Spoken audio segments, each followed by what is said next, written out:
People agreeing, but people also adding on. Jensen, I'm quite sure you've used this definition before, because I see the people that added on got your speech 100% correct. They talked about all the other elements that you had in there, so clearly your definition that we should focus on. You defined that as moving from needs to opportunity. And there's lots of ways that you talked about that. You talked about being explicit about what you want. I think in the session that we had with you before we moved into the plenary, you talked about the fact that any project starts with a note. Somebody saying, this is what I want to achieve. It doesn't need to be in a fancy format. It's not in a donor format. It's not in a CBC format. It's not in a template. It's expression of will. I reminded that towards the end of your session, you also said to a specific question, you should be able to show your portfolio, the things that you've achieved, the things that you're prepared to take a risk on. So there's a strong message around leadership, courage, and accountability that was in there for us to use the little bit that we've got and do something with it, prove that we're in this game, and the rest will follow. You talked a lot about projectize, you talked about scaling. Scaling, quite frankly, in our terms, I think a lot of you would relate to the term that we've used over the last 2 years of a global profession and a local solution. Let's find the commonalities and scale from that. Let's copy from each other, if that's the right word, and get maximum benefit. And I can go on and on and on. There's fantastic quotes. The challenge that I want to leave with you as we introduce the rest of the day is, let's keep Jens's words in the back of our minds. When we do sit with our work session later on around the tables, let's not get caught up just in the needs or the frustrations. Let's think about the opportunities. Let's think about the things that can happen. Let's think about last night's discussions at the networking session where we heard wonderful stories from my colleague next door. And let's make the most of that. That we can be sure that when we get to lunchtime, we've got a pretty good idea of what the next challenges, the next opportunities for the CBC has got to be. Enough said from my side. So today, we're going to start off, like I said, the theme, putting our people first. CBC Chair, Mr. Kimi Makwetu, is going to introduce the theme to us. Kimi, if I can ask you to take the floor, please.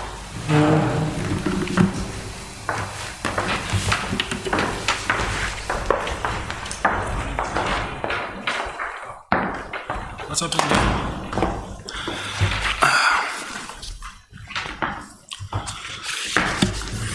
Thank you very much, Jan, and good morning, colleagues from. And we just about to kick off now our session, once again revolving around the theme of widening the circle, in that we, in our own supreme audit institutions, have in one way or another interacted with people. In fact, there's no day that concludes without us having interacted with people in our organizations, and therefore there's no day where we do not identify opportunities to make these interactions a lot better. In fact, it would be a good thing that we remind ourselves all the time that without our people, there will be no supreme audit institutions. And there will be no regional organizations, nor will there be any INTOSAI to speak of. So this is one area that I think, from our point of view as capacity building committee, we have not really paid much attention to, not because it was not important, but because at some point it must have been overtaken by other events. So, I think we will recall that INTOSAI's Lima Declaration, the ISAI 12, thought I'm in control here. Can I remain in control of the slides? Thank you.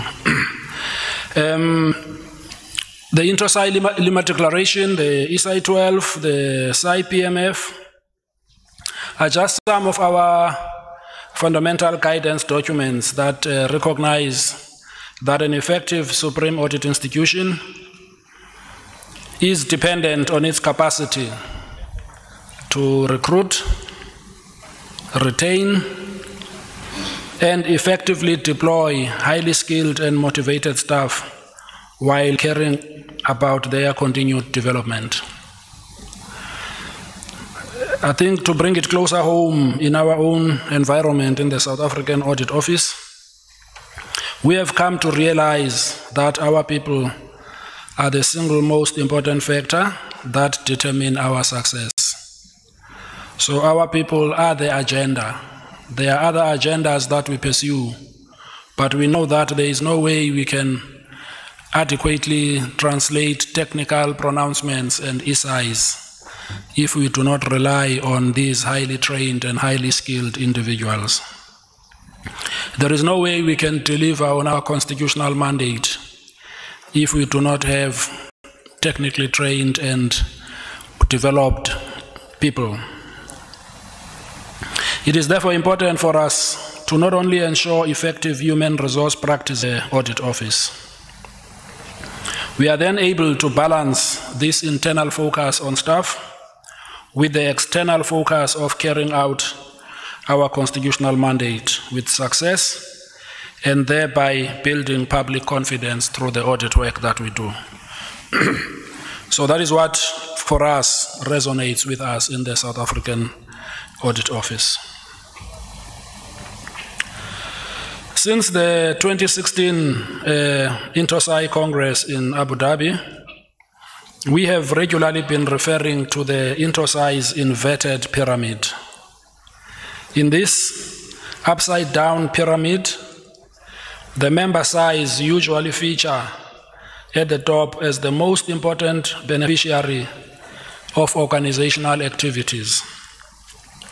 Below the size in the next level, as you can see on this pyramid, the INTOSAI regional organizations feature both as providers of support to the SAI above, but also as recipients of support from the INTOSAI's global bodies at the bottom. However, in preparing for this session of today, we realize that if we all agree that our staff is indeed our most important asset for success, we need to add a fourth new primary beneficiary at the top. In line with the ambition of the UN's Agenda 2030 to leave no one behind. Again, consistent with our own theme to widen the circle. We had therefore decided that it is this year's meeting, it was time that we take stock of whether the size, the regions, the CBC, and the INTOSAI are taking sufficient care of our human resources and their development. In fact, to find out whether INTOSAI is sufficiently auditor-centric.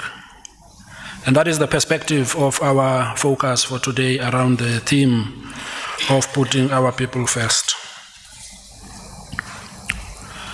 If we look closer to some of the issues that were raised yesterday in our introductory comments, and consistent with what was said in the stock-taking report once again, a number of human resource dimensions, such as professional development support provided by SAIs, was also highlighted. And the transfer of knowledge and skills from external. Only 36% of Supreme Audit institutions reported an increase in real terms in their budgets for professional development of their staff. In certain regions where staff development should be a priority, disturbingly, very few SAIs had increased their budgets for professional development. Many SAIs still do not have any training plans, particularly in the case of SAIs with the most stringent budgets for development. As far as training and the transfer of knowledge is concerned, just about 38% of SAIs used trained staff to run formal internal training courses. So this is a reflection, in summary, of the feedback and the inputs that we sourced from the stock-taking report, which reflected on some of the areas of weakness when it comes to paying attention to the ongoing development of the human resource and our people. Looking further at the area covered by the stock-taking report, it is clear that when you look at it, it does not include all the aspects of the traditional human resource value chain. And I think for our purposes, as we gear ourselves for engagement on this subject in the next few hours, we should try and probe the adequacy of all the value chain elements, including elements such as the human resource strategy and training, attraction and recruitment of staff, performance management, reward and recognition, and retention and succession.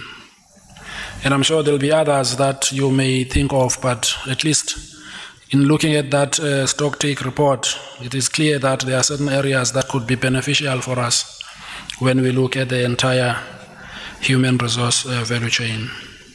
And this is an area that I think will attract a lot of discussion in our tables, and to try and unpack some best practices that some of the Supreme Audit institutions would already have adopted, so that we can once again bring this area of our human resources at the center of the table.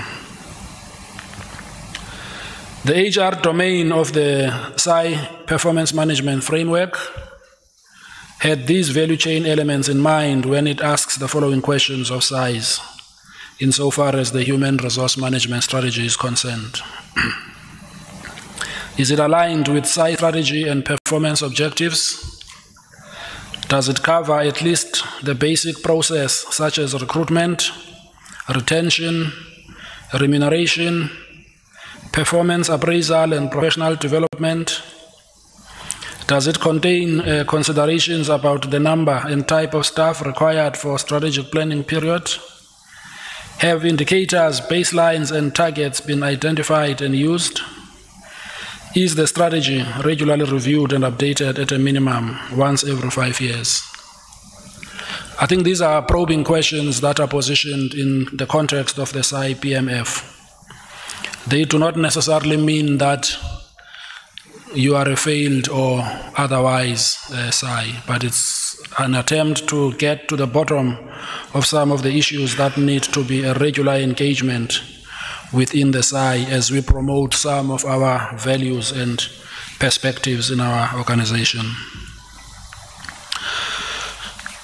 Contemporary HR experts would probably want to add criteria in addition to this human resource management, such as leadership development and the sustainability of good leadership, HR management primarily serving the interest of the external stakeholder, and knowing what is the difference, what it is that differentiates you as an employer, and what is it that your people value the most. And the importance of knowing this, I think, speaks to the fact that as leadership in organizations, we also want to know what it is that we can continue to improve as we engage our people in some of these most difficult tasks. We spoke yesterday about the Agenda 2030 on Sustainable Development Goals. It is a reorientation of the kind of training and development that we have become accustomed to in the most recent past. And perhaps these are some of the areas that will differentiate people in our Supreme Audit institutions when they look at what it is that is important about the work they do. The collaboration that happens between SAIs peer-to-peer, as well as between regions, is perhaps something that other people in other institutions who are responsible for doing this kind of work do not often get exposed to. And so these are a fair amount of questions for us to ponder and think about as we reflect on how we can widen the circle and begin to promote and develop people who are going to assume the roles of leadership that many of us are already entrusted with. So, as I said yesterday, in this room of 100-odd people, we've got varied levels of experience and insight. And we think that when we look at all of these human resource challenges and issues that we need to focus on, we shall be drawing on each other's experience. And I'm sure that those insights that we expect will come out are pretty much guaranteed. I don't know how many years of experience they all add up to, but I am certain that we are all going to be able to weigh in on this topic and begin to raise that fourth pillar in that inverted pyramid to the level where it ought to be.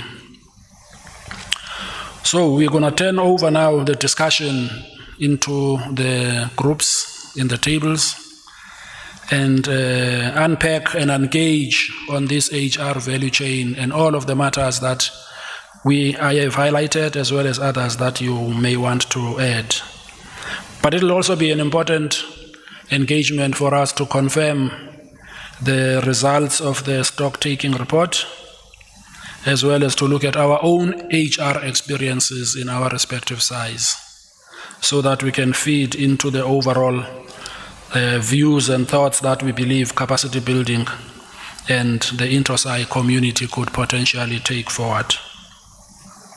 So in this context, the Secretariat has prepared some structured discussion points and guidelines which are going to be handed out for us to reflect on at the tables. But before we do that, which I think is going to be an activity that will take place after tea, I'm going to ask once again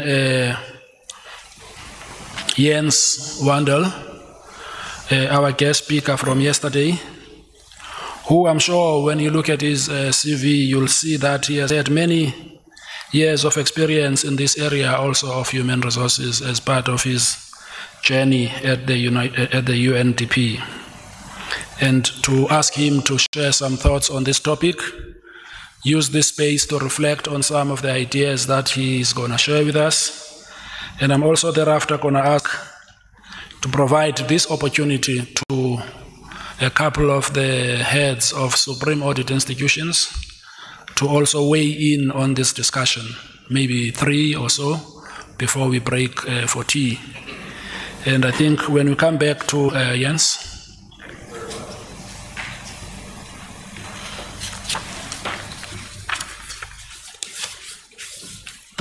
we'll just need some mic. I think it works now. Good morning. And thank you very much.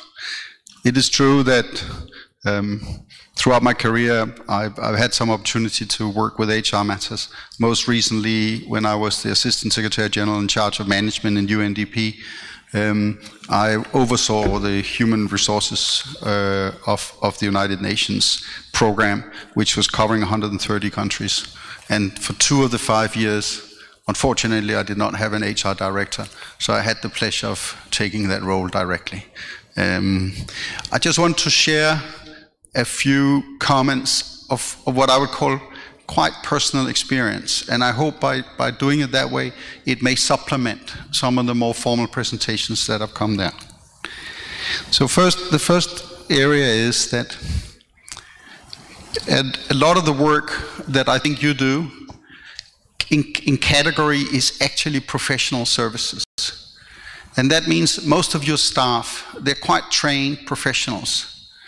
And in professional services, the most important driver for performance is actually staff engagement. It is how engaged your staff is in the mission of your SAI. And staff engagement can be broken down in some specific parameters that can actually be measured.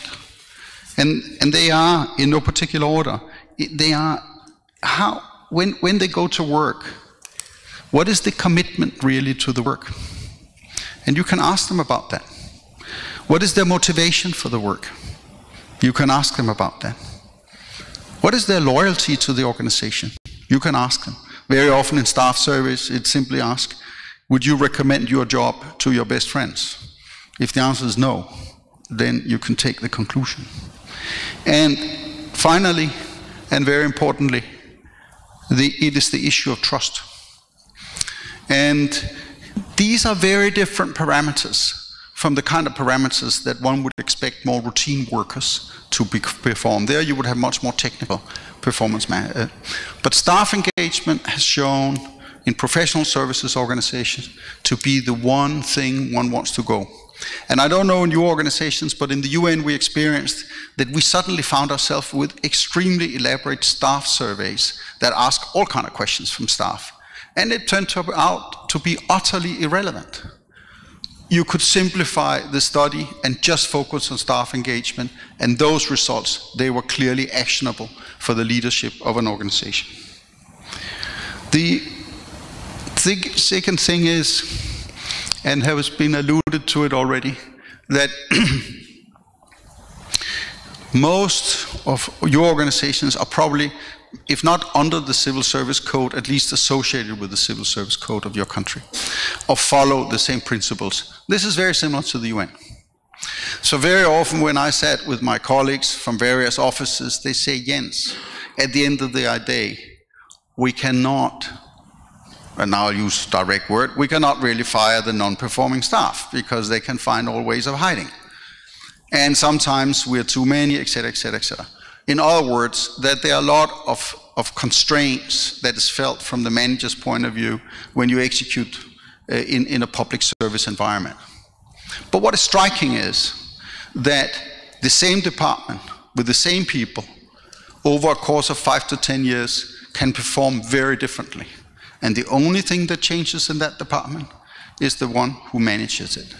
In other words, in professional services, my experience is that leadership trumps practically everything else. And the reason you can prove it is that under the same rules, different corners of any side performs quite differently. And the only difference is who leads it. So as much as one can emphasize leadership and try to get to what does that mean in your context, the more one can maybe make some progress here, and maybe also organizations like the CBC can suggest leadership courses and other things. Then there are two smaller things that I just want to highlight, which are important. I think from yesterday's discussion, you may accept that change inside the size will come because of external changes, positive challenges like the Sustainable Development Goal framework, like use of artificial intelligence, but also threats like cybersecurity. Because change is there, and because of the importance of leadership and leaders being able to adjust their departments when they take over, building a small but effective in-house change capacity gives huge return. I have unfortunately experienced, again in my previous UN life, that external or consultants are brought in, but there's nobody internally who owns the change agenda and knows how to do it.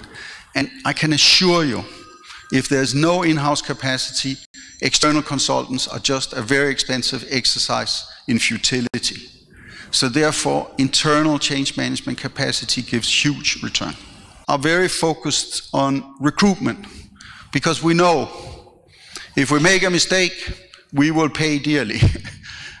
But if we get it right, this is really the ticket to good performance. But maybe there's one element one could add to the chain that will make this very important.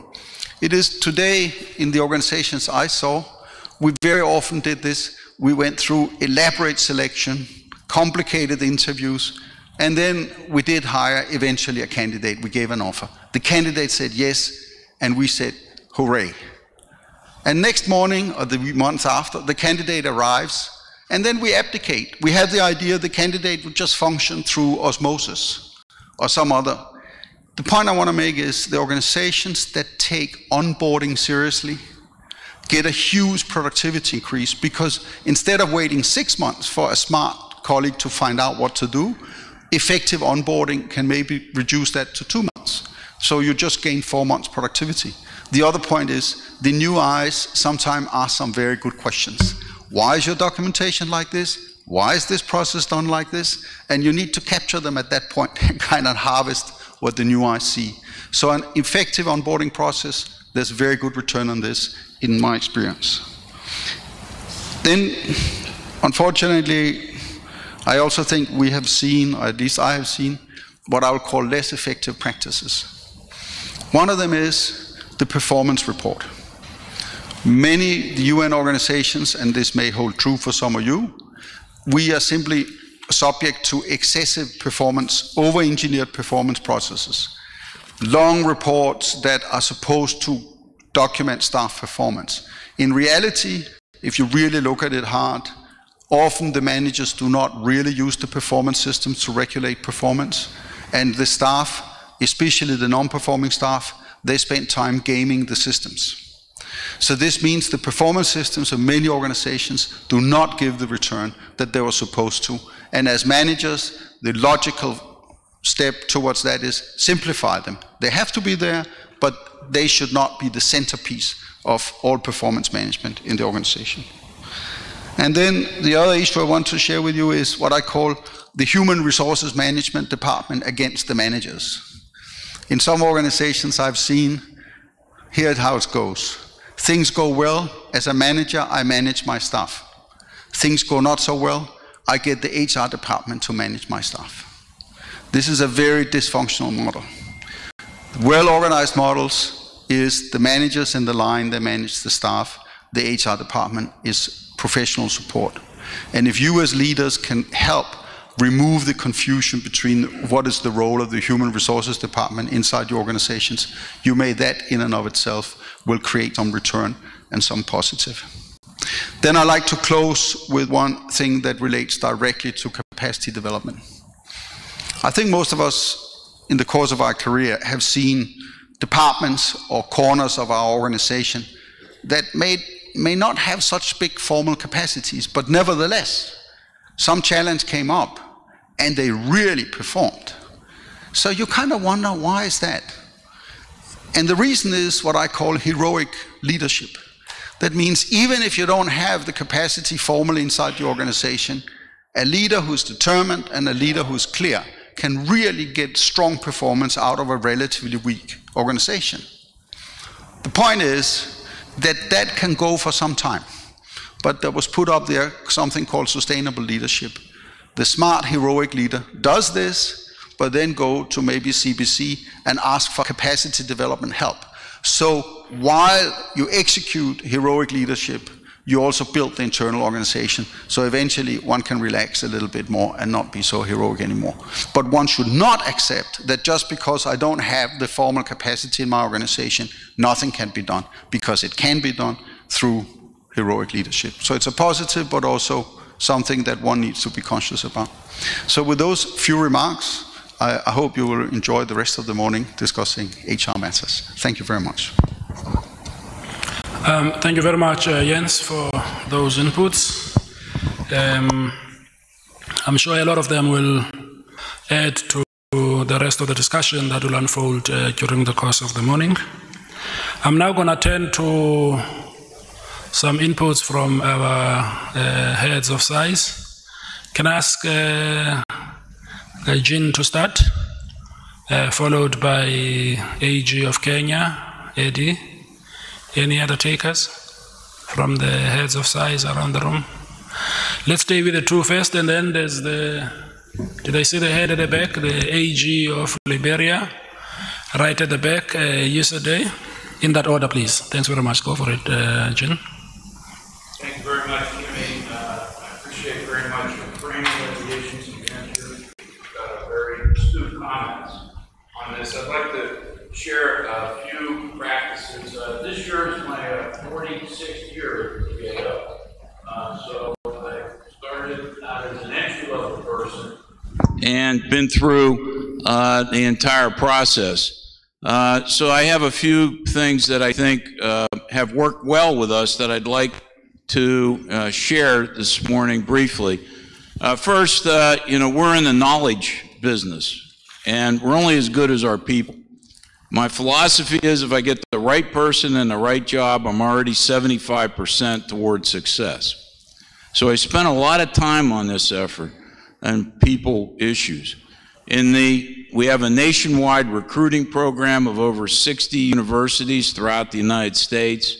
I have an advisory group of educators. These are deans of schools with the disciplines that we focus on.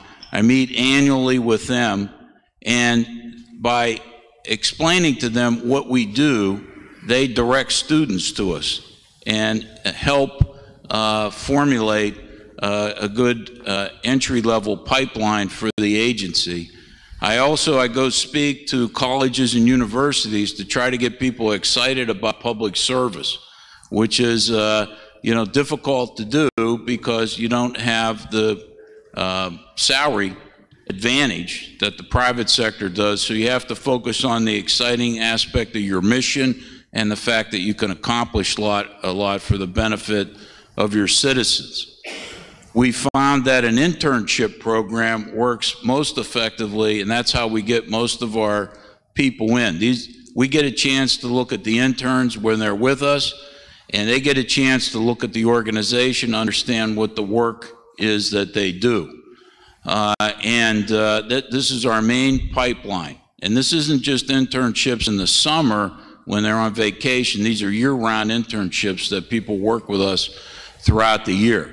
To Yen's point of inboarding, we found we have a structured professional development program for the first 2 years of our program. People are assigned buddies. There are mentors assigned to them as the first day they show up at the GAO. And we have a rotation plan where they focus on different aspects of our work. They are allowed to express their interest in what priority areas they'd like to work at GAO, so we try to match them up with their interests. We regularly have updated our training programs. We have a learning center. What we're finding is that people we're hiring now have more up-to-date training, so we have to adjust the training we give them in GAO in order to make them most effective. The other, the other points are the work environment. To me, because you don't have the full salary advantage, you have to create a unique work environment. We have a child care facility in our GAO building. We have a fitness center. We allow flexible work a certain period of time so they're able to have a good work family-like balance. That means a lot. Our attrition rate has dropped. We only have a little over 5% attrition a year, which is historically a low for us in that area. And I would just close by also saying that I agree with Jens's point about employee engagement.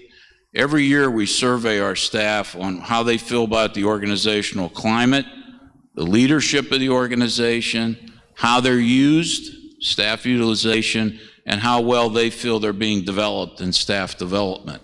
And I meet with the employees in all kind of formats, informal and formal, to get feedback from them to try to keep them engaged. And the engagement is really important to that effort. So this is a very important topic, Kimmy. I'm glad that you're focused on this because we are a reflection of the people that we hire in the agency. We have to provide the leadership, as Jens is saying, but ultimately the sustained impact of the organization rests with the capacity of the people. And right now I'm putting together a 10-year succession planning process for our senior executives in the organization. This will extend beyond my tenure to make sure that we have a strong workforce into the future. So thank you for the opportunity to share. I also look forward to learning from others. Thank you very much for those inputs, Jin. Next is AG of Kenya, Eddie Luko. Thank you very much, Kim, and good morning, and thank you, Jen. I think this issue of focusing on people must be, first of all, a leadership strategy. It has to be something which is a transformative journey. It has to be, first of all, the SAI must understand it doesn't come today. It is a journey which takes you a long path. And this journey requires, as we say, a strong leadership. But the strong leadership must be one which, first of all, must be determined to ensure that this journey is one which is decided upon by the people, the insiders, the staff is on it, and the staff is convinced that they have to start the journey. And that you must start involving the staff from your thoughts in terms of strategic, in terms of what are the milestones you want to achieve in that journey.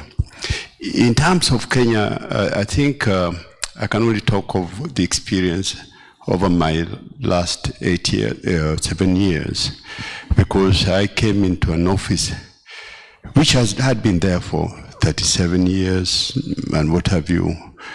But you still found out that the focus was quite a different focus.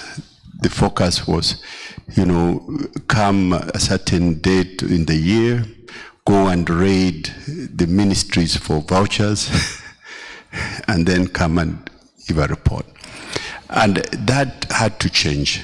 So one is that you have, as a leader, must now clearly tell the people that the expectations are getting different. We must accept that the expectations are growing and we have to change. Once the people accept that, then you start the journey. And that journey must be one which the leadership is very strong. The leadership must live that journey in a day-to-day basis. What does that mean? It means that the leadership must decide which are the core key things which the staff must be capacitated in. In other words, the type of training which will lead to, first of all, the continued mindset change. So the leadership must be able to demonstrate that by actually facilitating even some of the capacity building. And the capacity building must be one which are designed and agreed upon by the staff. It's not one which you'll get somebody from outside to come and tell you that these are the capacities which you need, this is the strategy which you have to take. It has to be one which you carry along and is decided internally first. And that we found was very useful. So that's one thing, the start of the strategy, the start of the decision to move in the transformative journey, and the fact that it has to be, you have to be all convinced of that expectations are changing, and therefore there's need for that journey to start. That's one. Then there is the leadership, which must actually walk the talk. You don't just preach it, but you must find an opportunity to gather the staff in a training environment whereby the leadership must facilitate that. It must be accompanied by clear concern of the staff welfare. The staff welfare is very important. You must try and be seen to be working day and night to improve their lot. And we had to really come from very low salaries to, by the end of the period, as I say, it's a transformative journey, to an increase in salaries and other benefits and so forth. So you accompany the mindset change with welfare as you go along. And that training really, it's much as it's decided by internal. You decide, but you need parties. You need also to exchange. And in our case, we've been very lucky that we have been exchanging in a regular basis with another side, which is much more newer. And I think I would like to mention the Swedish National Audit Office. In this case, we've worked on the issues of leadership, the issues of performance, new areas which we needed to change the staff mind and ensure that we go along that way. Yes, I think so. What has been said by Jan is very important, leadership. But for us, it's a journey. And let me tell you, that journey, it's not one which you'll achieve within 2 years. It is a journey which, for me, I found that of my mandate period, almost 60%, we are now just beginning now to address more issues of expertise, more issues of soft things, because the mindset change has already been acquired and it takes time. So leadership, involvement of the people internally, getting the trust of the people, and walking the talk as a leader, it's what makes that transformative journey, pay back. And the period you have to be patient, but you must draw on others. You must, germinate this thing with infusion of other sides or other partners. Thank you. Right. Thanks very much, AG Kenya. AG Yusadoge, you now have the floor. Good morning. Thank you for giving me this opportunity. It is human resources. We are in the business of people, externally, internally, and externally. So we must make sure that the people that work with us are sort of happy in a way, because then when they go out, they perform better. So at South Liberia, when I got in as Eddie said, the AG of Kenya, you come in as a new person, but you meet people there already, and they are entrenched in their habits. How do you help them to change their mindset? So what we did at South Liberia was tell people in a simple word that whatsoever you learn here is no one can take from you. And we had to set the tune up at the top. So I'm a practical AG. I can work with staff and tell them where they are. I can take us on audits and help them. And then we started to make them put in small incentive, because we are really developing side. We do not have the resources, so we have to do things to attract people, because in the governmental sector, we don't pay well. So what can we do? How can we treat staff so that they can feel important? And we just don't look at the audit staff, but even the support staff. So we have put together a capacity building plan that cut across the entire organization. Support staff have the opportunity to develop themselves, as well as auditors. We put in the professionalization according to the ESA, because you have to be competent. We changed mine by having an etiquette class. The whole institute had to do etiquette. We did integrity classes, and then we tried to meet the staff annually and let them see where we are going. I pick up some things from here today, which I would try to put in, like the surveys, but you have to set the tune and you have to appear fair, because no matter what you do, there will be a staff that will be disgruntled. Well, on the whole, if people think they are in a fair environment, they seem to act properly. So so we can PFM performance management system to help the staff to make sure that it's not because I have a favorite. We try to award people by merit. We try to recognize staff like auditor of the year, support staff of the year. So we do a lot of things with our meager resources to make people important. And we try to change the mindset that in our profession, it's not a job, but it's a career. And so this is how we are trying to improve what we've met there and make sure that people are interested and want to be with us. Thank you. Right. Thank you very much, colleagues, for those inputs. We will now broaden the inputs for other people in the room to also weigh in on the discussion, sharing your own insights, your own reflections on the topic.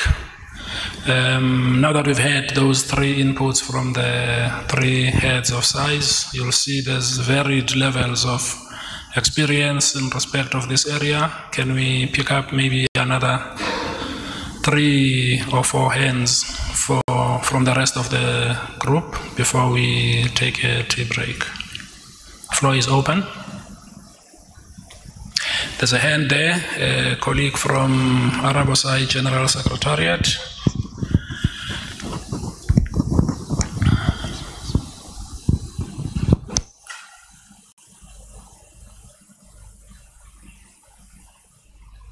Take the floor.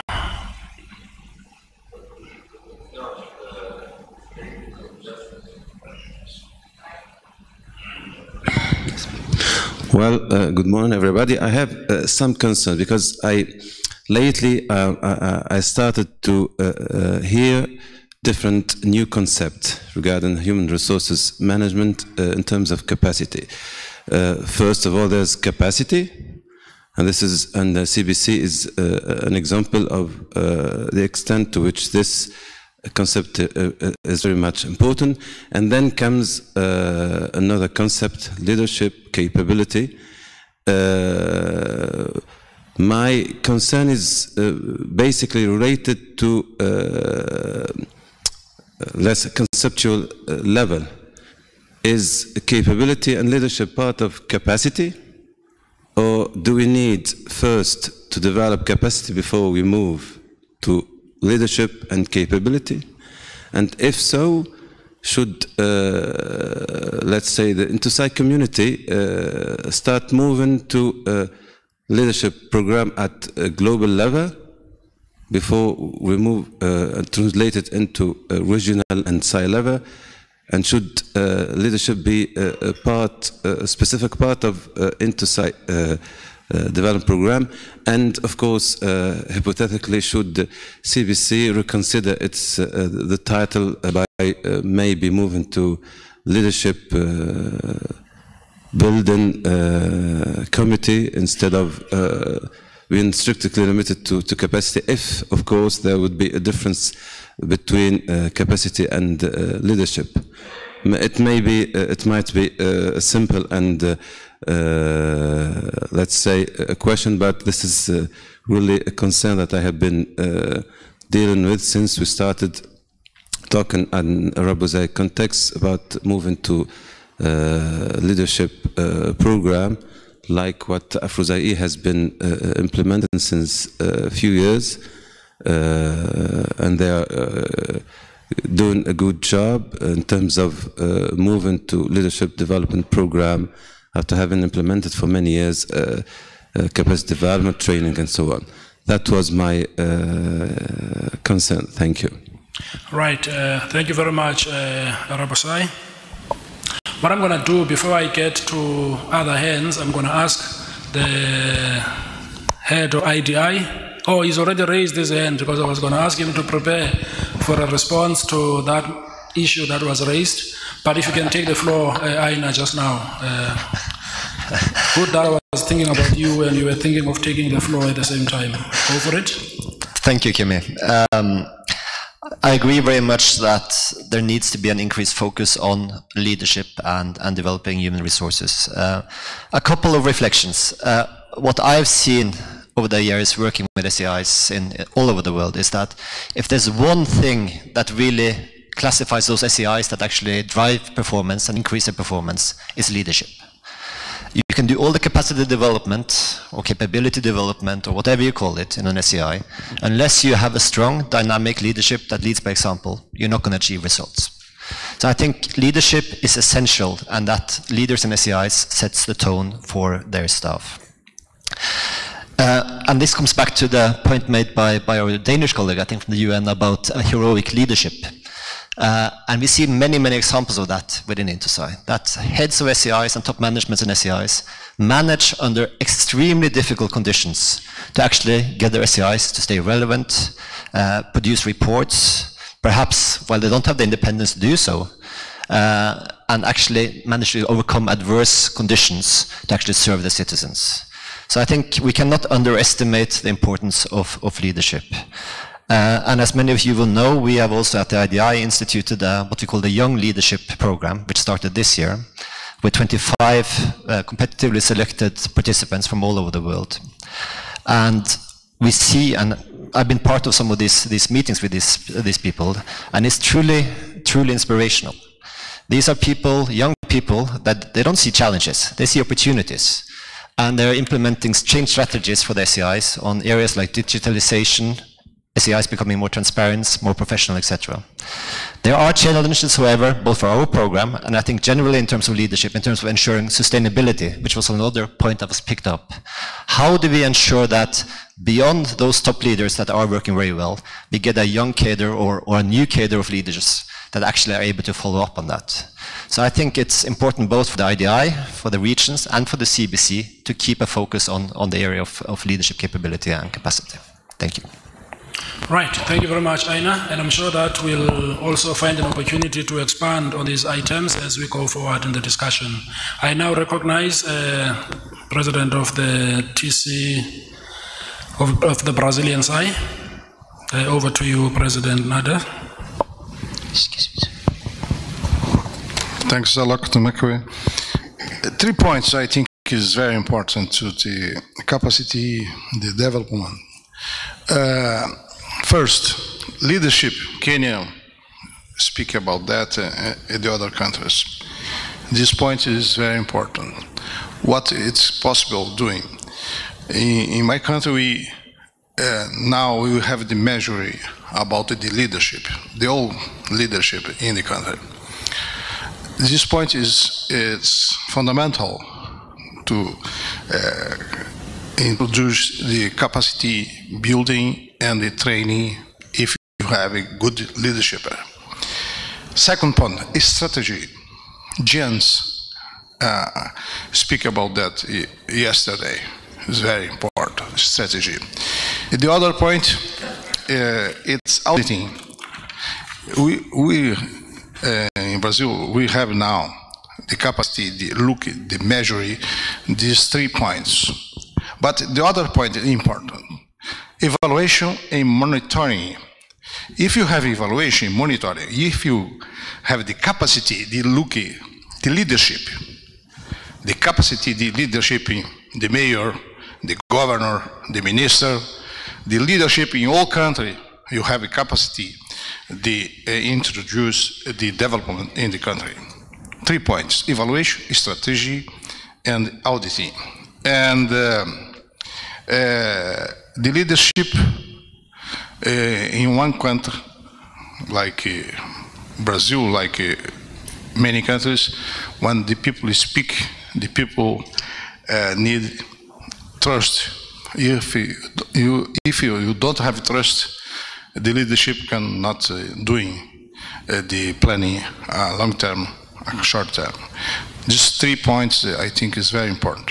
Leadership, strategy, and auditing. The auditing is important, the job, the work, the INTOSAI, and the auditing in all countries. I remarks these 3 points. Thank you. Right, thanks very much, President Nades. If anybody wants to take the floor now, one last opportunity before we take a tea break. No takers. Right, just following on some of the inputs that were given, I think it gives us a much more rounded insight and foundation to engage in our table discussions as we return from the tea break. But I just wanted to pick up one issue that Jens raised when he said change will come when other things change. We currently in our SAI South Africa have that experience where we've sponsored through Parliament amendments to our Public Audit Act, which amendments are going to bring about additional responsibilities to how we carry out our mandate. And the first thing we did when Parliament approved our Public Audit Act was to assemble a multidisciplinary team from inside the organization to go through the implications of these amendments, to begin to draft the regulations that will be required to implement the new amendments to the Public Audit Act, but giving them sufficient flexibility to draw in some legal expertise that they may not have. But we do have sufficient such expertise internally in the organization. And I just wanted to share this experience because in my observation, firstly, it has resulted in ownership of these amendments. It has allowed people to think about other things that need to be changed. Not necessarily the fact that there is an amendment to the Audit Act, but how does it impact on people? How do people react to this new requirement that they must now follow up on audit findings at the end of the year rather than leaving them, to the devices of the accounting officers? So a change like that, we can easily say someone else knows how to prepare us for this, but it makes a big difference when your people inside the organization take ownership of it because they live the experience of auditing every day and they know what it means to have additional powers in their Public Audit Act and therefore prepare accordingly, being selfish about it, thinking about it from their point of view, how is it going to impact them and how is it going to impact their auditees. So I think it is quite important as a confidence building exercise to always think about using your own internal resources in the organization. Some people have never been involved in developing regulations, but when they get asked about the ethical implications of some of the changes, when they get asked about how is this going to stretch us in our normal day, to what extent is this going to bring conflict between ourselves as auditors and the people that we audit, when they know after we have signed our reports, someone else might investigate them for not taking seriously the audit recommendations. So a whole lot of that triggers some emotions, but it also triggers a new level of commitment because now people know when they audit, it's not just going to disappear into the files. Something will be done in relation to what the findings have been raised. So I just wanted to elaborate on that point with a practical example that we are currently going through in the SAI South Africa environment. So on that note, we now going to take a tea break. And Jan, am I right that the questions and the other issues are going to be circulated?